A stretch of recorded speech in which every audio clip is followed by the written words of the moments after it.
Terima kasih pemirsa, Anda masih bersama kami Damai Indonesiaku spesial peresmian Masjid Al-Jabar. Ini memang masjid yang sangat luar biasa sekali.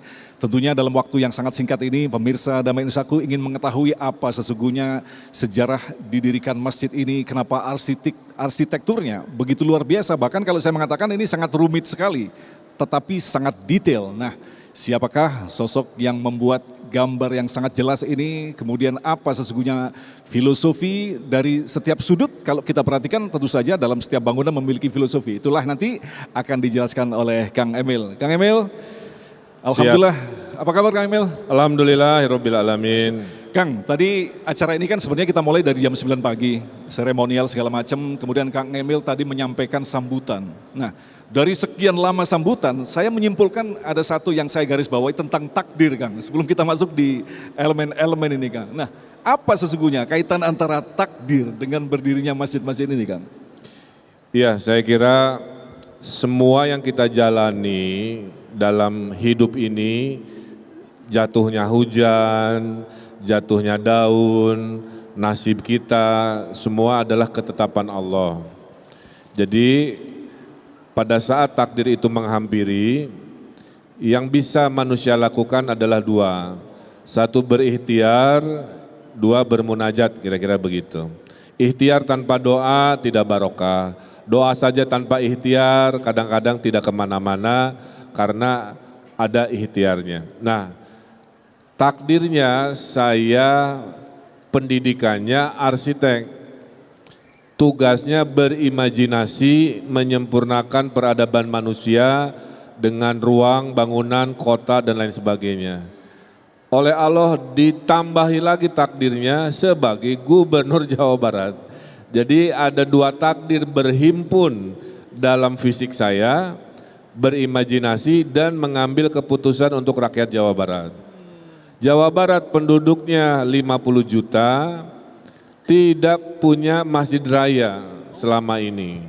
Jadi saya kasih tahu Bapak Ibu para pemirsa TV One, di level negara namanya Masjid Negara. Berarti hanya satu, namanya Masjid Istiqlal. Di level provinsi namanya Masjid Raya. Kalau ada 38 provinsi berarti harus ada 38 Masjid Raya. Di level kota kabupaten namanya Masjid Agung. Seperti kota Bandung.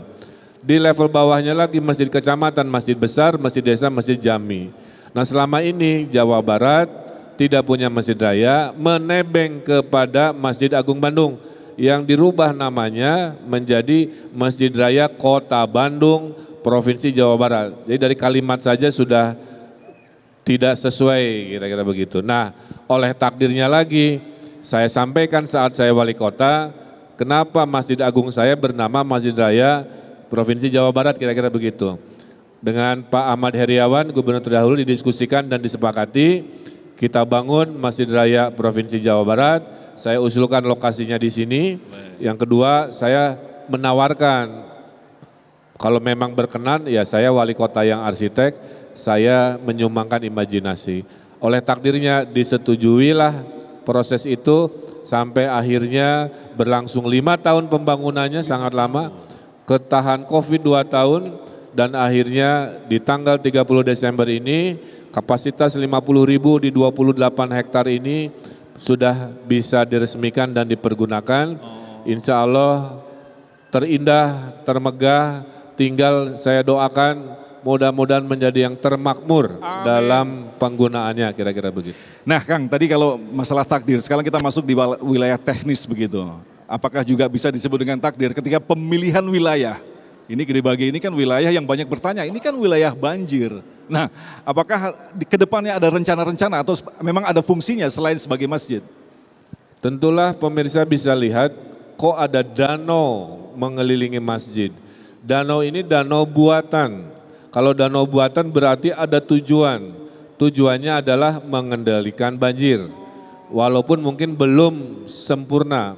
Jadi sebagian besar dari wilayah ini bentuknya air dari sumber air yang biasanya potensi banjir. Oleh kami diimajinasikan, ya sudah sekalian. Jangan dipisahkan tapi disatukan dalam keindahan karena Allah Maha Indah. Biasanya kalau ada bangunan di tepi air, keindahannya itu double 2 kali lipat karena ada pantulannya.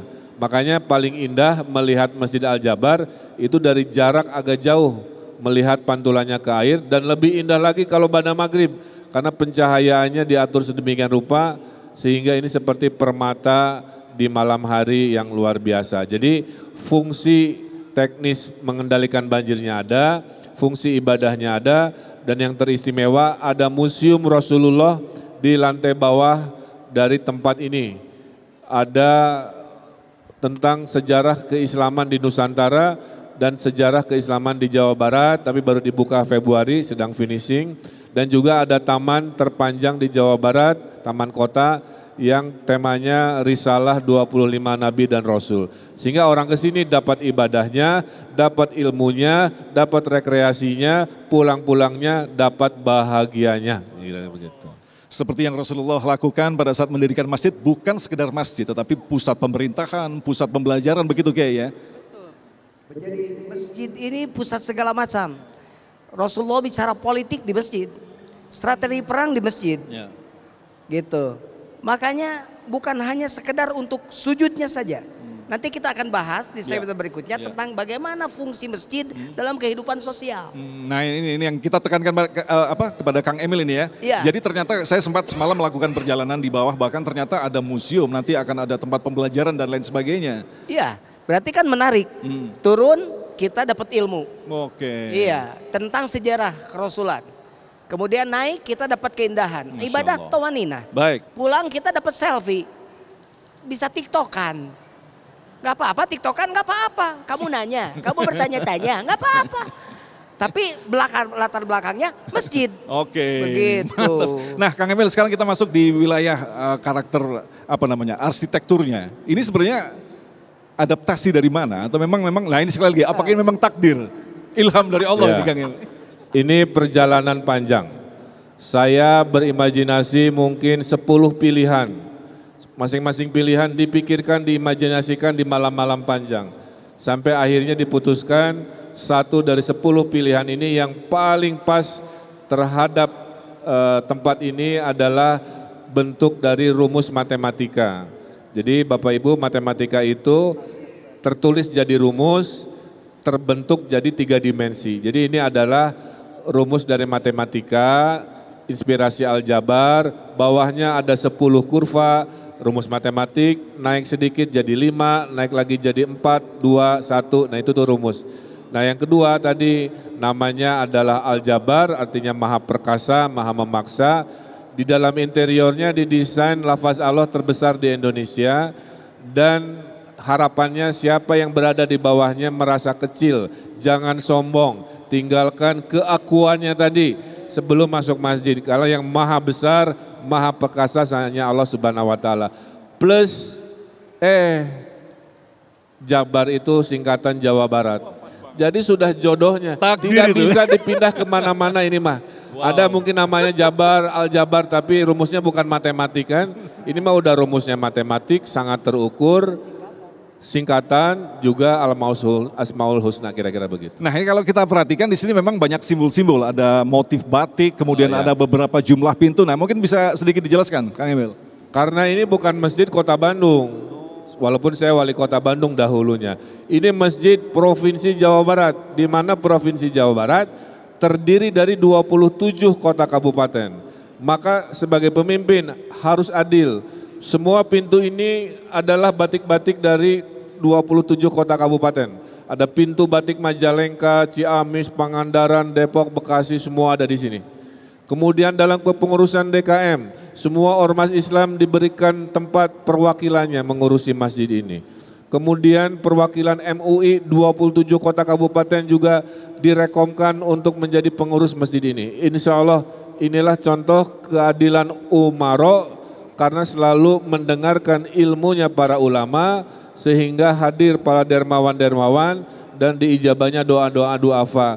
Itulah prinsip tegaknya sebuah negara yang kami wujudkan dalam bentuk arsitektur masjid yang menurut saya memang sangat luar biasa. Nah ini yang menarik sekali Gai. Kang Emil ini juga sebagai seorang arsitektur yang menggambar masjid ini, tetapi sekaligus ketua DKM.